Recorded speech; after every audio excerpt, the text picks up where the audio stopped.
నేను అడుగుతున్న మిమ్మల్ని, మేము చేసిన పథకాలన్నీ ఆగిపోయినాయి. ఏ పథకం ఆగిపోయిందని నేను అడుగుతున్నా. రైతు బంధు ఆగిపోయిందా? షాదీ ముబారక్ ఆగిపోయిందా? కళ్యాణ లక్ష్మి ఆగిపోయిందా? ఫీజు రియంబర్స్మెంట్ ఆగిపోయిందా? ఆరోగ్యశ్రీ ఆగిపోయిందా? ఉచిత కరెంట్ ఆగిపోయిందా?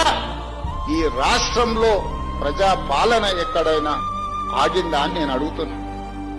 ఇవే కాదు, సన్న బియ్యం ఇచ్చినాం, పేదవాళ్ళ ఇళ్లకు 200 యూనిట్లు ఉచిత కరెంట్ ఇచ్చినాం, 500 రూపాయలకు సిలిండర్ ఇచ్చినాం, 60,000 ప్రభుత్వ ఉద్యోగాలు ఇచ్చినాము, 2.5 లక్షల కోట్ల రూపాయల పెట్టుబడులు తీసుకొచ్చినాం, ప్రైవేట్ లో 1,00,000 ఉద్యోగాలు ఇప్పించినాం.